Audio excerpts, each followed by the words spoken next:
Welcome to this video presentation here at Wimbledon Carriage Company, and here we have the BMW 330e. It's on a 70 plate, as you can see. I'm going to start off firstly by showing you around the outside of the car, and then we'll hop in and run through some of the controls on the inside of it. From the outside, you can see that it's a four-door car with alloy wheels. We're going to start off inside its boot space first. As we approach the back of the car, you can see we have reversing sensors. Plenty of boot space as well. You can increase that space by folding down those rear seats, and you can see the cable there for the plug-in hybrid element of this car. Okay, so we're just going to work our way back around to the front of the car, and then as I mentioned, we'll hop in and run through some of the controls on the inside of it from there.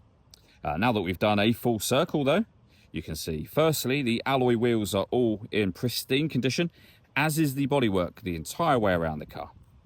Just briefly before we climb in, I think it's well worth seeing the interior from this exterior point of view. There's plenty to run through on the dashboard, so let's hop in and we'll do that now. Okay, now that we're inside the car, we're going to start with the dials first of all. Over on the left-hand side, we have the fuel gauge. We then have the speedometer, the digital readout for the speedometer, and on the right-hand side, you can see how much of the hybrid power you are using. Also, the battery charge level on that far right-hand side. Within that section, the total miles for this car are 25,565. You can change the information displayed here by pressing a button on the end of the indicator stalk for various different bits of information, as you can see. We back out to the steering wheel next. We have our cruise control and speed limiter, and you can set it here. We have our stereo and phone controls. We have the plus and minus pedal, so you can change up and down a gear manually with this automatic gearbox. Into the center, you'll find the main touchscreen for the car. You don't have to use the touchscreen. Of course, it's very easy to use, but particularly while you're stationary.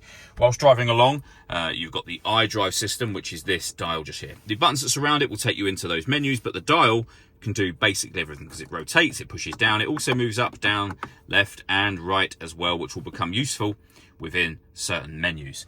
So down the left-hand side just here, you can see all your different options. Satellite navigation is obviously what we were just on.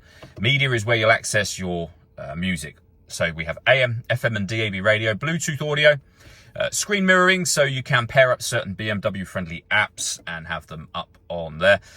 We've got a bit of ability to pair your phone, of course, for Bluetooth. Satellite navigation. We have a car menu with lots of different options. Car status will tell you the servicing level of the car in terms of service requirements. You can have a look and see that the next service isn't due until May of 2026, and even all the other bits there as well are even longer than that one. Underneath that, you can pair up Apple CarPlay or Android Auto, depending on the phone that you have. And if I pop the vehicle into reverse, you can see the full color reversing camera. Below that, we have our dual zone climate control. So you can adjust the passenger temperature, driver temperature, the direction you'd like the air distributed in for driver and passenger, fan speed. You can adjust that up and down. When you're happy with those settings, you've got your air conditioning on, as you can see just there. You can hit auto if you wish to. As you can hear and see, the car will take full control for you. It's doing that to maintain those temperatures, and you can override that whenever you wish to. We have a heated driver seat with 3 different heat settings, and the same here for the passenger side. Main volume for your stereo is underneath that. This storage, or this section, opens up to give you storage, I should say. Lots of storage space at the back there. USB input, a 12-volt charging socket, and 2 cup holders. We then have the gear lever for the fully automatic gearbox. We can turn off the traction control, the parking sensors from here. We can change the driving setup of the car. This is where you start and stop the engine. We have an electronic handbrake and the iDrive controls, which we went through just a moment ago. The last thing I wanted to mention is the paperwork we have for the vehicle. In the envelope here is the spare key, so we have 2 keys in total, and of course the V5 registration document as well.